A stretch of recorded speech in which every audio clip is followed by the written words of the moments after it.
السلام علیکم ورحمۃ اللہ وبرکاتہ۔ الحمد للہ وکفا وسلام علی حبیبہ المصطفیٰ، اما بعد فاعوذ باللہ من الشیطان الرجیم، بسم اللہ الرحمن الرحیم۔ اقترب للناس حسابهم وهم في غفلة معرضون، صدق اللہ مولانا العظیم۔ یا ایہا الناس اتقوا ربکم ان زلزلۃ الساعۃ شیء عظیم، صدق اللہ مولانا العظیم۔ ان اللہ وملائکتہ یصلون علی النبی یا ایہا الذین آمنوا صلوا علیہ وسلموا تسلیما۔ اللہم صل علی سیدنا محمد معدن الجود والکرم وآلہ واصحابہ الکرام وابنہ الکریم وبارک وسلم صلاة دائمة سرمدا ابدا۔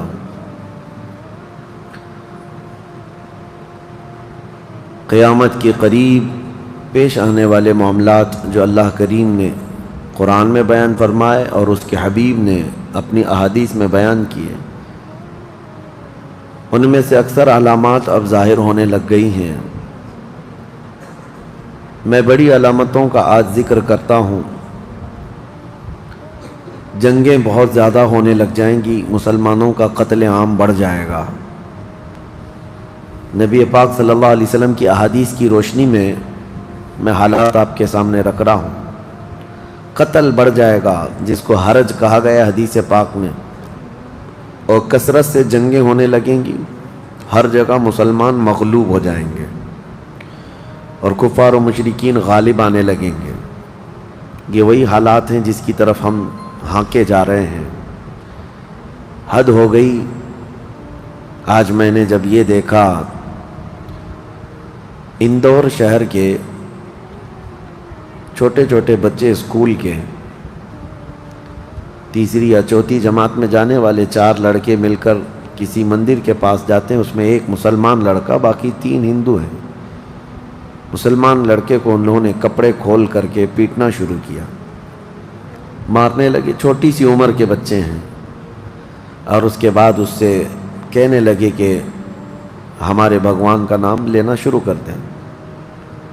یہ چیز جو عام طور پر ہو رہی ہے اب بچوں میں منتقل ہو گئی، یہ زہر۔ پھر اس کے بعد معاملات بڑھے، ان تینوں کو بھی اریسٹ کیا گیا، گرفتار کیا گیا۔ لیکن یہ زہر آ کیسے رہا ہے؟ چھوٹے بچوں کے دماغ میں۔ اسی طرح سے دلی کا ایک واقعہ، چھوٹی سی 10 سال کی ایک لڑکی، بچی ہے، اسکول میں ایڈمیشن ہوا ہے، دوسرے ہی دن اس کو دوسری نان مسلم لڑکیوں نے تانا مارنا شروع کیا کہ مسلمان گندے ہوتے ہیں۔ وہ بھولی بھالی بچی اپنی ماں سے آ کر کے پوچھنے لگی کہ کیا ایسا ہوتا ہے کہ مجھے مسلمان ہونے پر لوگ اس طرح سے گالیاں دے رہی ہیں اسکول میں؟ انہوں نے انتظامیہ سے شکایت کی، پھر معاملہ آگے بڑھا۔ وہاں پر بھی کارروائی جو نام پر ہونی تھی ہوئی، لیکن میں یہ مثالیں اس لیے رکھ رہا ہوں کہ زہر اتنا بڑھ چکا، اب نیتاؤں میں نہیں، اب بڑے پہلوانوں میں نہیں، اب بچوں میں بھی یہ زہر آ گیا ہے۔ اور یہی حالات روزانہ آپ کو دیکھنے ہیں ابھی۔ اس کے لیے آپ اپنے ذہنی طور پر تیار ہو جاؤ۔ منافقت مت کرنا۔ قیامت کے قریب ہم آزمائش کے دور میں آ چکے ہیں۔ جب بچوں میں یہ زہر بھر دیا گیا ہے تو اب یہ بچے جب جوان ہوں گے تو یہ اور زیادہ زہریلے ہو جائیں گے۔ وہ چہرہ بھی ہمارا دیکھنا پسند نہیں کریں گے، کیونکہ ماحول ایسا بنایا جا رہا ہے۔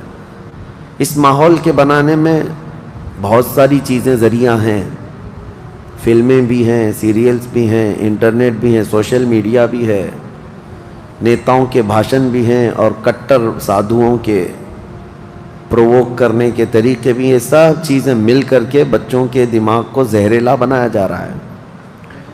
اب یہ صرف اور صرف ہمارے ملک کا مسئلہ نہیں، یہ پوری دنیا کا مسئلہ ہے۔ ابھی آپ کو پتہ ہوگا چند سالوں قبل نیوزی لینڈ میں ایک آدمی مسجد میں داخل ہوا اور لائیو سٹریم کرتے ہوئے نمازیوں کو گولی مارتا گیا۔ تقریباً 50 لوگ اس کی گولی سے مر گئے تھے مسجد میں، اور اس کی شوٹ کرنے کا اس نے لائیو سٹریم بھی چالو رکھا ہے. وہ لائیو دکھاتا بھی رہا اور شوٹ کرتا رہا. ایک آدمی کا اس طرح کسی مسجد میں گھس کر کے 50 کے قریب نمازیوں کو مار ڈالنا، یہ کون سی مانسکتا تھی؟ یہ کون سا ذہن تھا؟ وہ بھی اریسٹ ہوا اور اس کو اپنے کیے پر پچھتاوا نہیں تھا، اسی لیے کہ برسوں وہ اس آگ میں جل رہا تھا کہ مسلمان ایسے ہوتے ہیں، مسلمان ایسے ہوتے ہیں. تمہارے متعلق یہ زہر جو پھیلایا جا رہا ہے، یہ کوئی حادثہ نہیں ہے، اتفاق نہیں ہے، یہ ہونا ہے. اب میں آپ کو جو چیز عرض کر رہا ہوں اس کے انتظار میں ہم رہتے ہیں. اللہ سے دعا بھی یہی کرتے ہیں کہ جنگیں جب بڑھ جائیں گی، ہر جگہ مغلوب ہونے لگ جائیں گے، ظلم اتنا ہو جائے گا کہ تمہاری گردنوں پر کرسیاں رکھی جائیں گی. آج بھی دیکھیں جو حالات ابھی ہمارے ملک میں چل رہے ہیں، اور اس پر کسی کو بولنے کی بھی اجازت نہیں ہے. تم ناانصافی کے خلاف آواز بھی نہیں اٹھا سکتے. اتر پردیش میں 144 ہے، پورے صوبے پر، پورے اسٹیٹ میں کرفیو نافذ ہے کہ کوئی ٹپنی بھی نہ کرے. سب کے سوشل میڈیا سائٹس کو پر سائبر پولیس کی نظر، ساری چیزیں اپنی جگہ پر. لیکن میں یہ کہتا ہوں سب کر لو، لیکن جو حق بات ہے وہ ہم آخری سانس تک کرتے رہیں گے انشاءاللہ. گیدڑ کی 100 سالہ زندگی سے شیر کی ایک دن کی زندگی بہتر ہے. ڈر کے، چھپ کے، مصلحتوں کے چکر میں کب تک جینا ہے اس دنیا میں؟ موت تو آنی ہے نا ایک دن، موت تو آنی ہے. تو کیوں نہ ہم اپنی اس حقانیت کو بڑھ چڑھ کر اعلان کر کے مریں.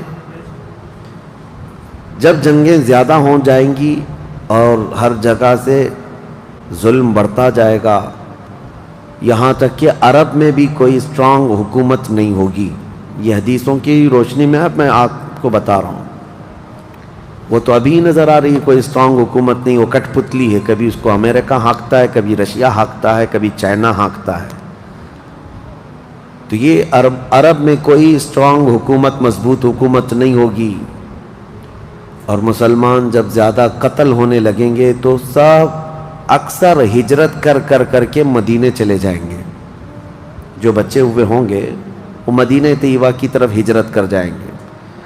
اب مدینہ طیبہ میں مسلمان رہ رہے ہوں گے، کیونکہ میرے آقا صلی اللہ علیہ وسلم کی حدیث ہے، ان الایمان لا یأذر الی المدینہ کما تأذر الحیۃ الی جحرہا.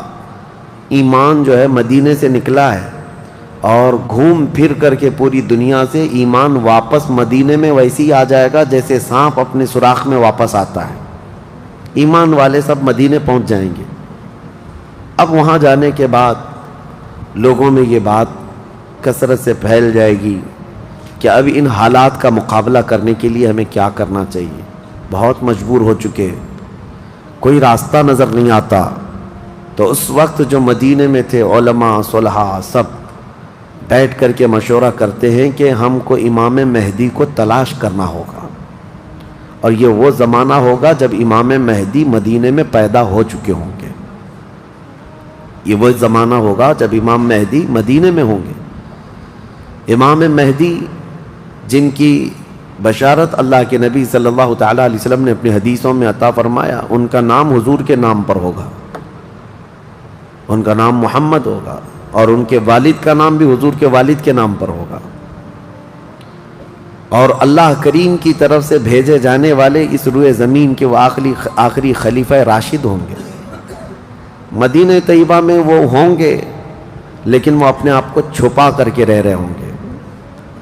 اب لوگ جب انہیں تلاش کرنے ہوں گے، اس دوران کئی جھوٹے مہدی بھی تیار ہوں گے، کیونکہ امام مہدی کا چیپٹر سب نے پڑھا ہے. جھوٹے مہدی دعویٰ کریں گے لیکن مار کھائیں گے، مریں گے، جیلوں میں جائیں گے. یہ جھوٹے مہدیوں کا یہی ہوتا رہے گا. امام مہدی اپنے آپ کو چھپا رہے ہوں گے کہ کہیں لوگ مجھے پکڑ کر حاکم نہ بنا لیں، امام نہ بنا لیں. اب لوگ جب تلاش زیادہ کر دیتے ہیں تو پھر امام مہدی کو کچھ لوگ مدینہ طیبہ میں پہچاننے لگتے ہیں. تو امام مہدی مدینہ چھوڑ کر مکہ آ جاتے ہیں، مکہ ہجرت کر کے آ جاتے ہیں۔ اپنے آپ کو چھپا کر کے رہ رہے تھے مکہ مکرمہ میں، یہی رمضان کا موقع، وہ خانہ کعبہ کا طواف کر رہے ہوں گے، حجر اسود کے قریب لوگ۔ اچھا یہ بھی میں بتا دوں، جتنے دنیا میں ابدال، اقطاب، اولیاء ہوں گے وہ سب ہجرت کر کے اس وقت مکہ میں پہنچے ہوں گے۔ مکہ میں سارے اولیاء ہوں گے اس وقت، اور طواف کے دوران سب لوگ پہچان لیں گے امام مہدی کو اور ان کو پکڑ لیں گے، اور ان کا ہاتھ پکڑ کر سارے لوگ کہیں گے اب ہم آپ کے ہاتھ پر بیعت کرتے ہیں، آپ امام برحق ہیں اور آپ ہمارے حاکم ہو جائیں۔ امام مہدی منع کر رہے ہوتے ہیں، اسی وقت آسمان سے ایک آواز آتی ہے، اس آواز میں خاص یہ کہا جاتا ہے ھذا خلیفۃ اللہ المہدی، یہ اللہ کا خلیفہ مہدی ہے۔ اس آواز کو سن کر سب ٹوٹ پڑتے ہیں، امام مہدی سب کو بیعت کرتے ہیں، پھر واپس یہی قافلہ لے کر مدینے پہنچتے ہیں روضہ رسول پر۔ میرے آقا صلی اللہ تعالیٰ علیہ وسلم کی بارگاہ میں جب پہنچتے ہیں تو اہل مدینہ بھی ان کے ہاتھ پر بیعت کرتے ہیں، اور ایک پوری فوج تیار ہوتی ہے۔ یہ انقلاب کا دور ہے، جتنی جنگیں ان کتوں نے کی تھیں، جتنا ظلم رچایا تھا پوری دنیا میں، اب ریورس ہونے کا ٹائم آ جاتا ہے۔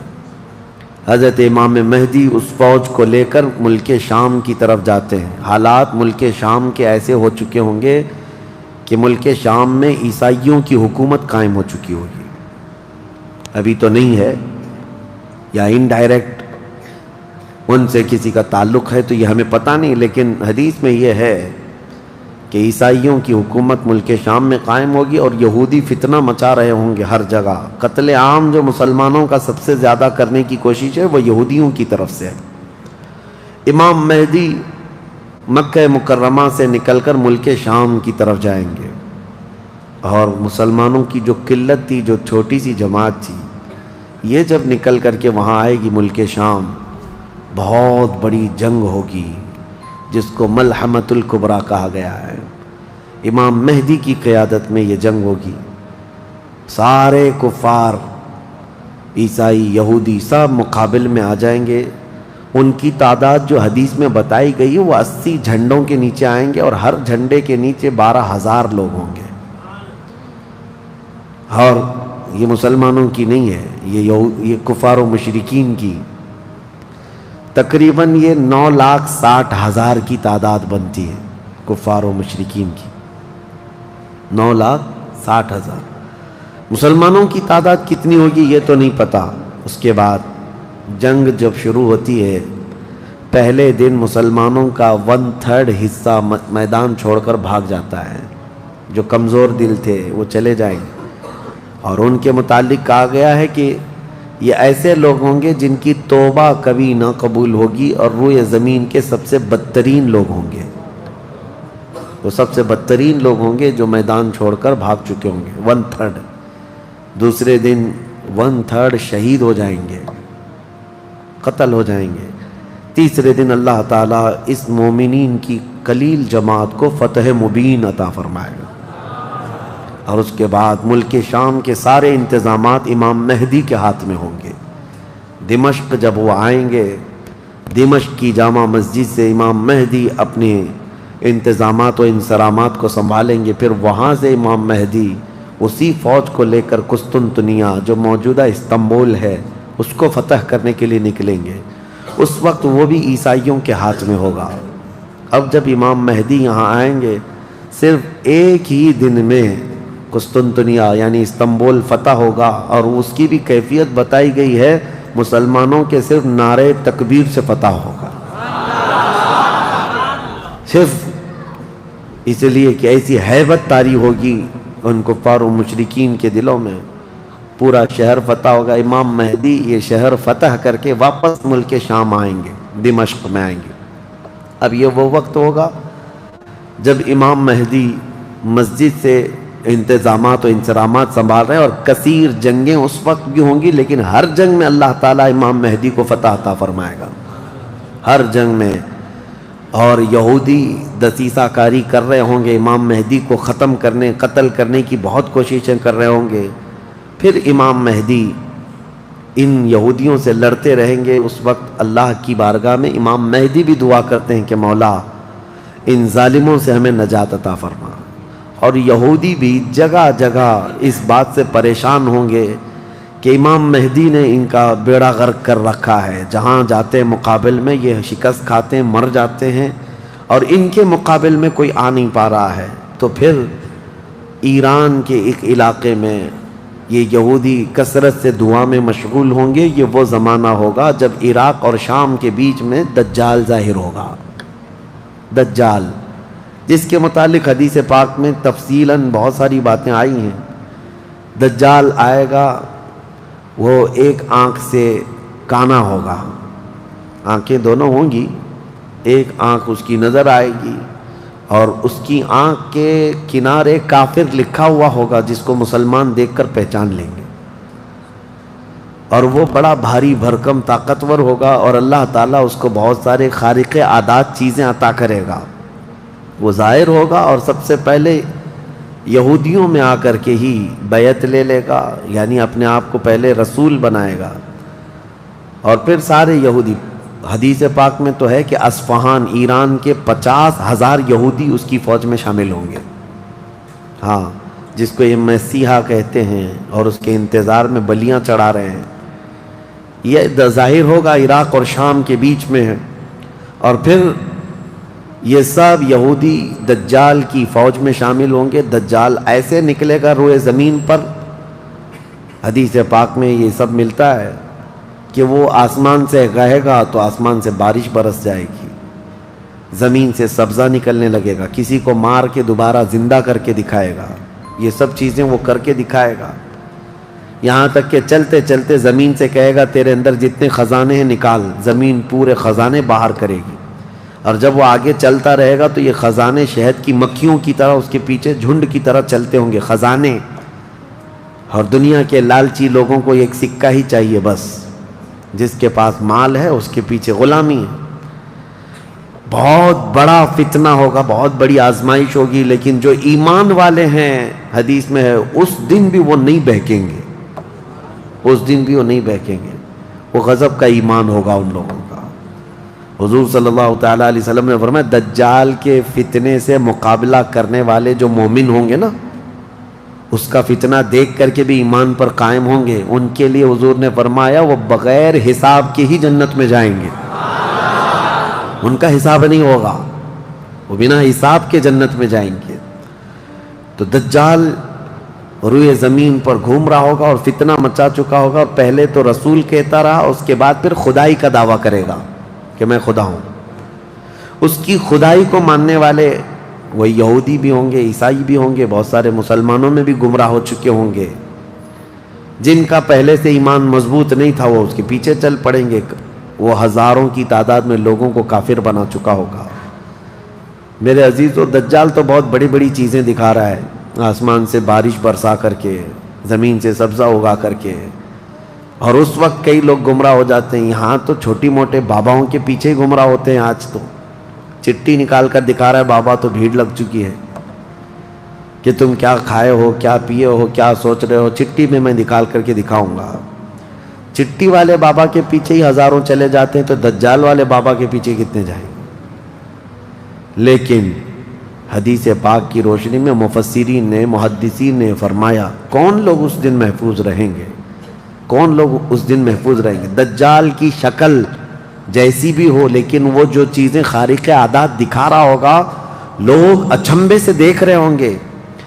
اچھا ایک بات اور بھی بتا دوں، آپ گھر میں بیٹھے ہوں، کوئی مسجد میں ہوں گے، شور آئے گا کہ وہاں پر خدا اتر پڑا ہے، نعوذ باللہ من ذالک، اور عجیب و غریب چیزیں دکھا رہا ہے، آسمان کو کہہ رہا ہے تو آسمان بارش برسا رہا ہے، زمین کو کہہ رہا ہے تو زمین خزانے نکال رہی ہے۔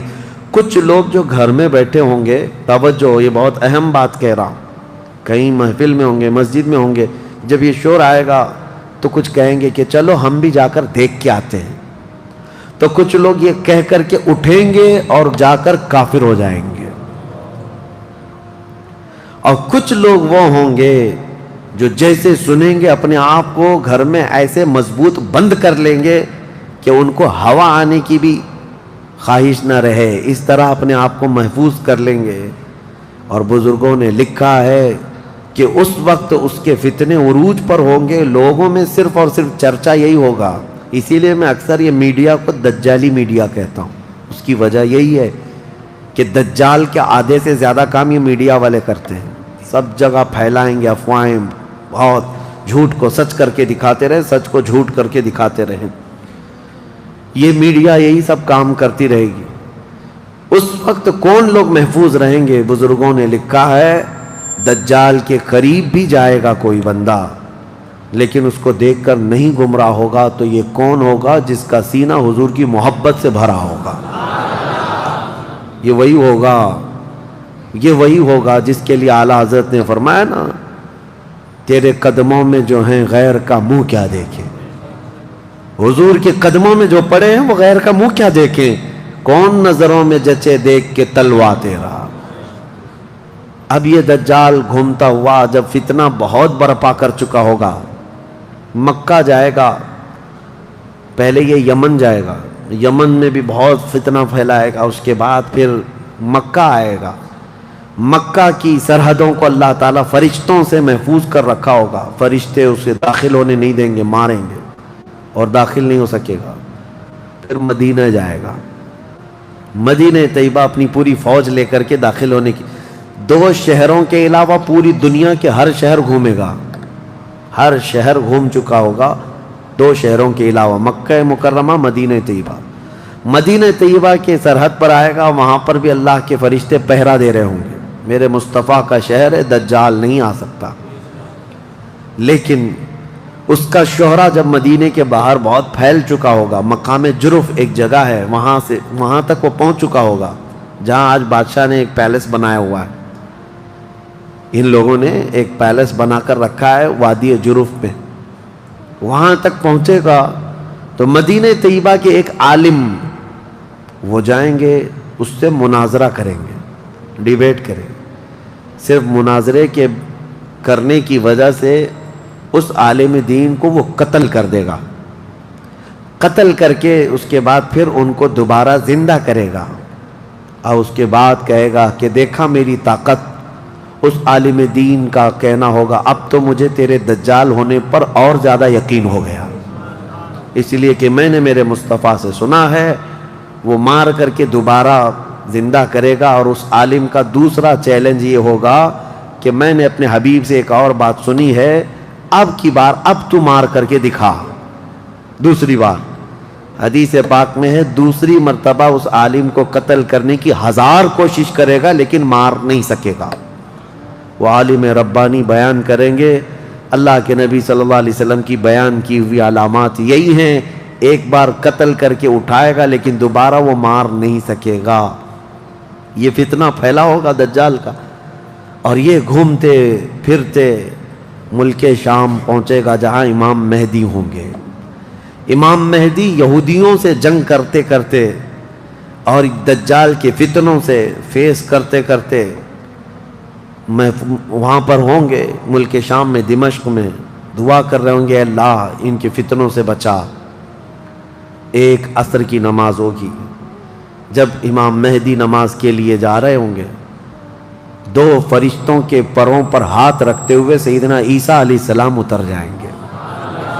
حضرت عیسیٰ علیہ السلام اب بھی باحیات ہیں آسمانوں پر، اللہ کریم ان کو اتارے گا، وہ آئیں گے۔ حضرت امام مہدی فوراً ہی حضرت عیسیٰ علیہ السلام کو پہچان لیں گے اور آپ کا ہاتھ پکڑ کر کے وہ لائیں گے، اور امامت کے لیے جب وہ آگے بڑھائیں تو عیسیٰ علیہ السلام نماز نہیں پڑھاتے، امام مہدی سے کہتے ہیں امام آپ ہی ہوں گے، حاکم آپ ہی ہوں گے، منتظم آپ ہی ہوں گے۔ اب عیسیٰ علیہ السلام یہ بیان فرمائیں گے میں تو صرف اور صرف دجال کے قتل کے لیے آیا ہوں۔ اس کے بعد امام مہدی نماز سے فارغ ہو کر اللہ کا شکر بجا لائیں گے، پھر یہ عیسیٰ علیہ السلام کی معیت میں جیسی باہر نکلیں گے، حدیث پاک میں ہے عیسیٰ علیہ السلام کی سانس یا ان کی خوشبو جہاں تک جائے گی دجال اتنا تیز پگھلتا چلا جائے گا، قریب نہیں آ پائے گا۔ اب وہ ادھر ادھر بھاگا بھاگا پھر رہا ہوگا عیسیٰ علیہ السلام کے خوف سے۔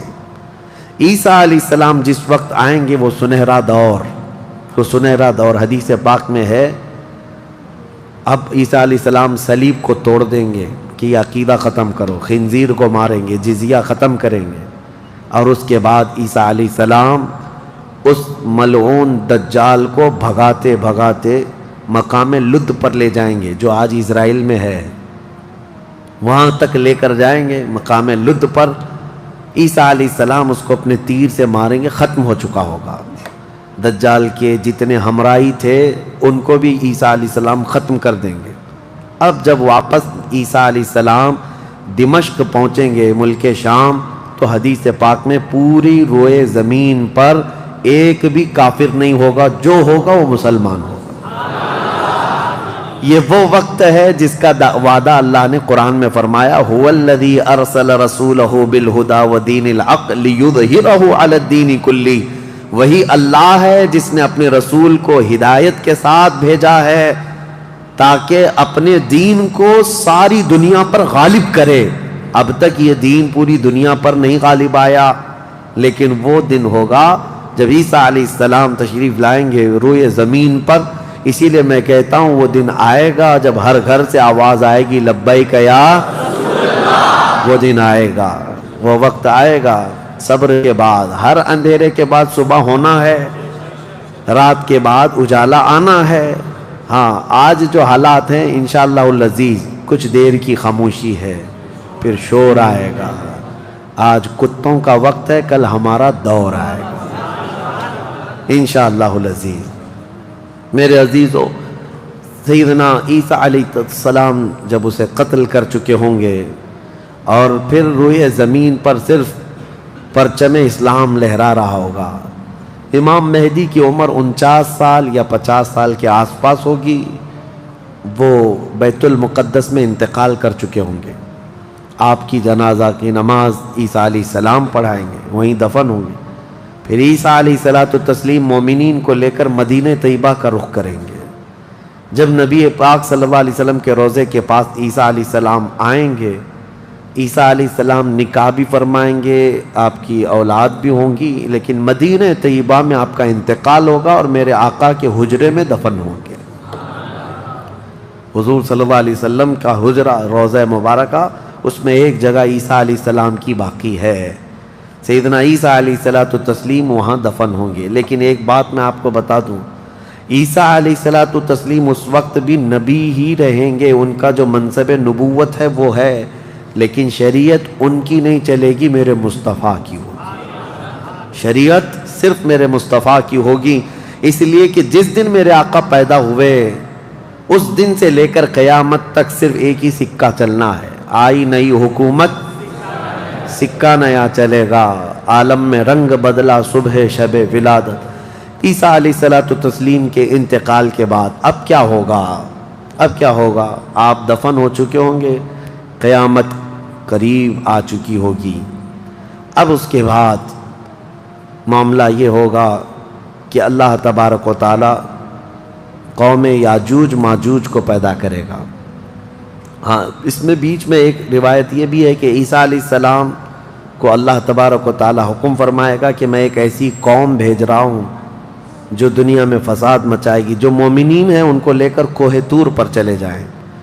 عیسیٰ علیہ السلام کوہ طور کی طرف مومنین کو لے کر جائیں گے، لیکن اس وقت زمین پر یاجوج ماجوج ایک قوم ہے، یہ دو لوگ نہیں ہیں۔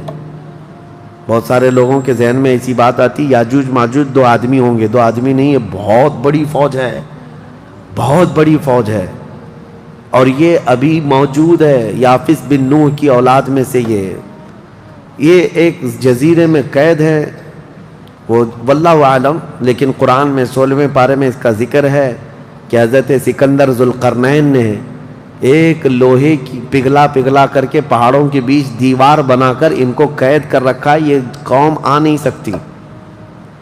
لیکن قیامت کے قریب وہ سد سکندری جو باندھی ہوئی دیوار ہے وہ ٹوٹ کر گر جائے گی، یاجوج ماجوج پورے باہر نکل آئیں گے، اور جیسے آئیں گے وہ جس ندی کے کنارے سے گزریں گے پورا پانی پی جائیں گے، وہ جو درخت ملے جو کچھ بھی ہو سب کھا جائیں گے، کچھ بھی نہیں، یہاں تک کہ یہ وہ زمانہ ہوگا حضرت عیسیٰ علیہ السلام ابھی موجود ہوں گے، ان کے انتقال سے پہلے ہی یہ یاجوج ماجوج آئے۔ ایک بیل کا سر جو ہے 100 دینار میں مل رہا ہوگا، 100 سونے کے سکے، اور اس کو بھی لوگ غنیمت سمجھیں گے، اتنی مہنگائی کوئی چیز ہی نہیں مل رہی ہوگی، سب یہ کھا کر چٹ کر چکے ہوں گے۔ پھر عیسیٰ علیہ السلام کی دعا سے ہی اللہ کے نبی عیسیٰ علیہ السلام یہ عرض کریں گے مولا اس ظالم یاجوج ماجوج سے ہمیں نجات عطا کر۔ اللہ تبارک و تعالیٰ ایک بیماری ان کی گردن میں پیدا کرے گا، وائرس آئے گا ان کو بھی، یاجوج ماجوج کو، اب اللہ عالم اس وقت کا کون سا کورونا ہوگا کون سا آئے گا، لیکن اس وائرس سے ایک ہی دن میں وہ پوری فوج مر جائے گی، اور مرنے کی وجہ سے پوری روئے زمین پر اتنی بدبو پھیل جائے گی، تعفن، اٹھانے والا کوئی نہیں ہے ان کی لاشیں۔ تو پھر یہ بھی ملتا ہے روایت میں کہ اللہ تعالیٰ لمبی بڑی گردنوں والے پرندے بھیجے گا، وہ پرندے ان کی لاشیں اٹھا اٹھا کر کے جنگلوں کی طرف چلے جائیں گے، پھر اللہ تعالیٰ بارش برسائے گا، اتنی تیز بارش برسے گی کہ پوری زمین پاک ہو چکی ہوگی، یاجوج ماجوج کا فتنہ ختم ہوگا، عیسیٰ علیہ السلام کا انتقال ہوگا، پھر اچانک ایک جانور باہر آئے گا جس کو دابۃ الارض کہا گیا ہے، یہ آئے گا، یہ آ کر کے اپنے ایک ہاتھ میں موسیٰ علیہ السلام کا عصا اور ایک ہاتھ میں سلیمان علیہ السلام کی انگوٹھی، یہ دونوں لے کر کے زمین پر گھومتا رہے گا۔ جو مومن ہوگا اس کی پیشانی پر سلیمان علیہ السلام کی انگوٹھی سے نشان لگا دے گا، جو کافر ہوگا موسیٰ علیہ السلام کے عصا سے اس پر لکیر کھینچ دے گا، جس کے لیے وہ نشانی لگا دیا وہ اسی حالت میں مرے گا۔ اور اس کے بعد پھر حدیث پاک میں ہے دابۃ الارض چلا جائے گا، پھر ہوگا یہ کہ ایک دن لوگ تھک کر کے سوئے ہوں گے، دھواں دھواں نظر آتا رہے گا، ہر جگہ دھواں دھواں، لوگ پریشان ہوں گے، اور اس کے بعد سوئیں گے تو رات اتنی لمبی ہوگی کہ لوگ اکتا جائیں گے، سو کر اٹھیں گے پھر سوئیں گے، سو کر اٹھیں گے پھر سوئیں گے، بچے جو ہے چیخ مارتے رہیں گے، اور پھر جانور اپنی کھیتیوں کی طرف بھاگنے کے لیے بے قرار ہوں گے، لیکن رات لمبی ہوگی، 3 راتوں کے برابر ایک رات ہوگی، 3 بڑی راتوں کے برابر ایک رات کٹتی نہیں ہوگی، لوگ تھک چکے ہوں گے سو کر کے، اس کے بعد پھر اچانک چھوٹی چھوٹی روشنی آئے گی سورج کی، لوگ چیخ مارتے ہوئے خوشیوں سے باہر آ جائیں گے کہ اجالا آ گیا۔ پہلے تو لوگوں کو یہ لگ رہا تھا کہ اب اندھیرا ہے، اب سورج آئے گا ہی نہیں، لیکن جیسی روشنی آنے لگے گی سب بھاگ کر کے باہر آئیں گے، لیکن دیکھیں گے اس وقت تو سورج جو ہے پچھم کی طرف سے نکل رہا ہوگا۔ ابھی سورج کہاں سے نکلتا ہے؟ پورب، ایسٹ سے نا، مشرق سے، اس دن سورج ویسٹ کی طرف سے، مغرب کی طرف سے نکل رہا ہوگا، پچھم کی طرف سے، پہلے ہلکا ہلکا نکلے گا سورج۔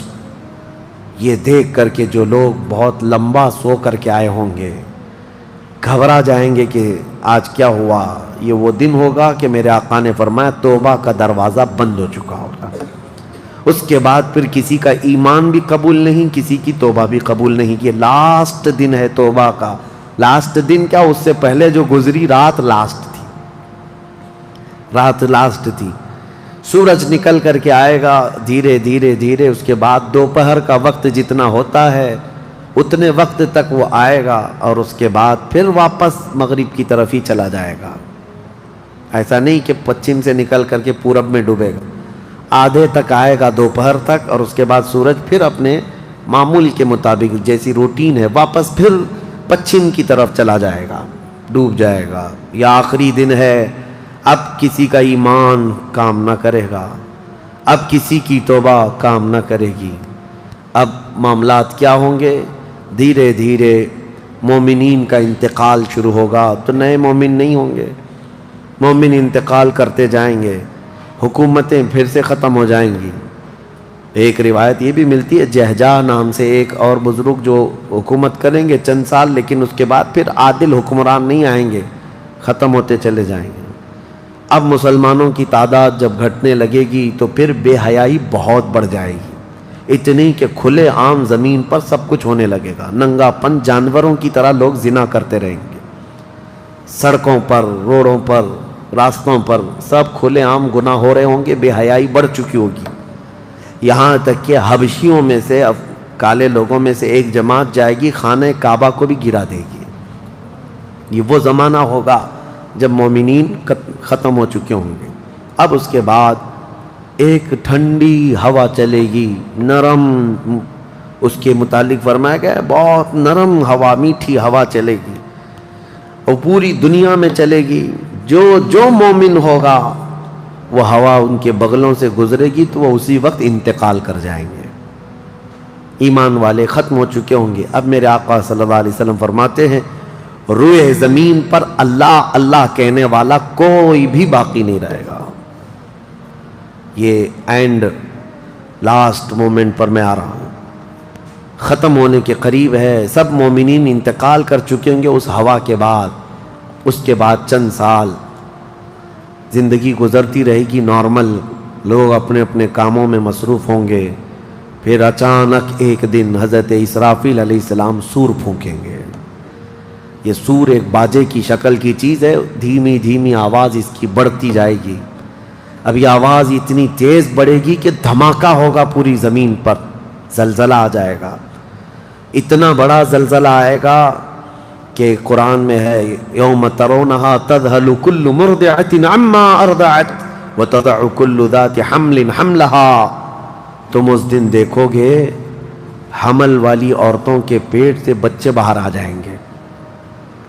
ہر آدمی جو دودھ پلانے والی ماں جو ہے بچے کو لے کر بیٹھی ہوگی، اس آواز پر وہ بچے کو اٹھا کر پھینک دے گی۔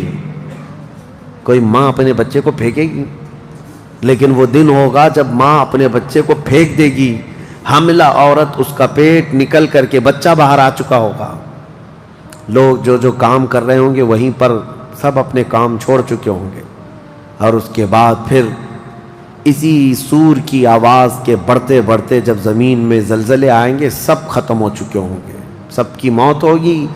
پھر اللہ فرماتا ہے وَتَكُونُ الْجِبَالُ كَالْعِهْنِ الْمَنْفُوشِ، پہاڑوں کو دھنی ہوئی روئی کی طرح اڑایا جائے گا۔ اِذَا الشَّمْسُ كُوِّرَتْ وَإِذَا النُّجُومُ انْكَدَرَتْ وَإِذَا الْجِبَالُ سُيِّرَتْ، جب تم دیکھو کہ سورج کو کالا کر دیا جائے گا، تارے آپس میں ٹکرا دیے جائیں گے، پھاڑ دیے جائیں گے، اور سمندروں میں آگ لگا دی جائے گی، یہ سب پوری دنیا تہس نہس ہو چکی ہوگی، ختم، یہ قیامت ہے۔ اس کے بعد پھر سارے جب فنا ہو چکے ہوں گے، اللہ تعالیٰ اسرافیل علیہ السلام کو بھی موت عطا کرے گا، اور روح نکالنے والے فرشتے عزرائیل علیہ السلام کو بھی موت عطا کرے گا۔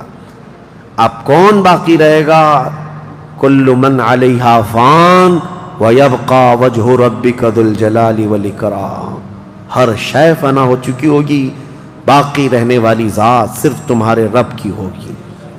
اس کے بعد مولا کریم کو جب منظور ہوگا اسرافیل علیہ السلام کو اٹھائے گا، اور پھر سور پھونکنے کا حکم ہوگا، دوبارہ سور پھونکا جائے گا۔ اب وہ جو منظر ہے وہ ایک الگ دنیا ہے، وہ ایک الگ دنیا ہے، عالم آخرت ہے۔ جب سور پھونکا جائے گا تو آدم علیہ السلام سے لے کر قیامت تک جتنے انسان جنات آئے تھے سب کو اٹھایا جائے گا۔ حدیث پاک میں ہے اب وہ دوسرے سور سے، نفخہ ثانیہ سے سب سے پہلے جو اٹھے گا میرے آقا صلی اللہ علیہ وسلم اپنی قبر سے اٹھیں گے۔ حضور نے فرمایا دوسرے سور کے بعد میں اپنی قبر سے اس طرح اٹھوں گا کہ میرا ایک ہاتھ ابو بکر کے کندھے پر ہوگا، دوسرا ہاتھ عمر فاروق کے کندھے پر ہوگا۔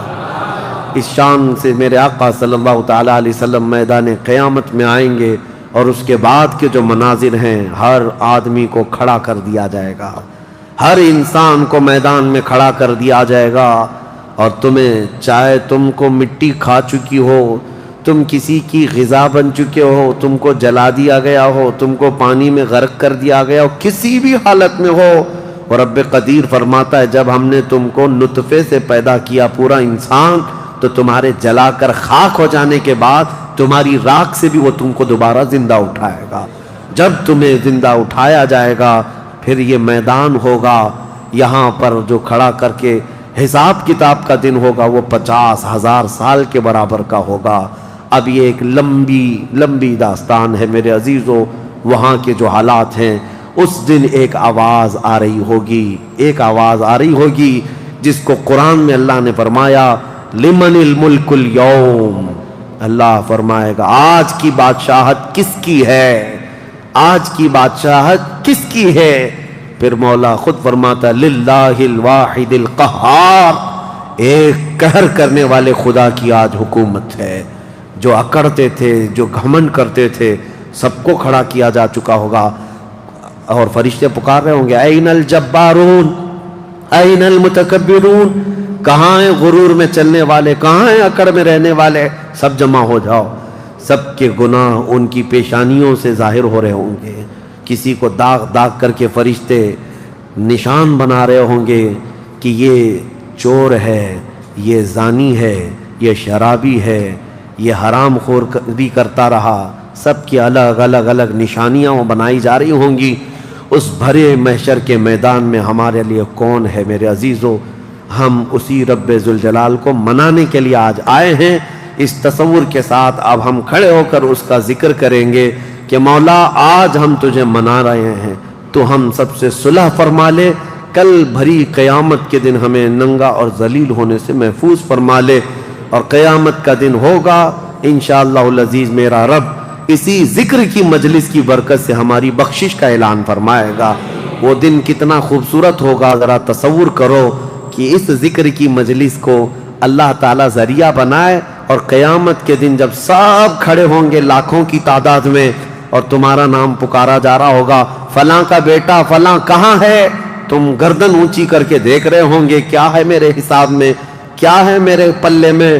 تو فرشتے کہیں گے اللہ کی طرف سے حکم آیا ہے, تیرے لیے جنت ہے, تیرے لیے جنت ہے.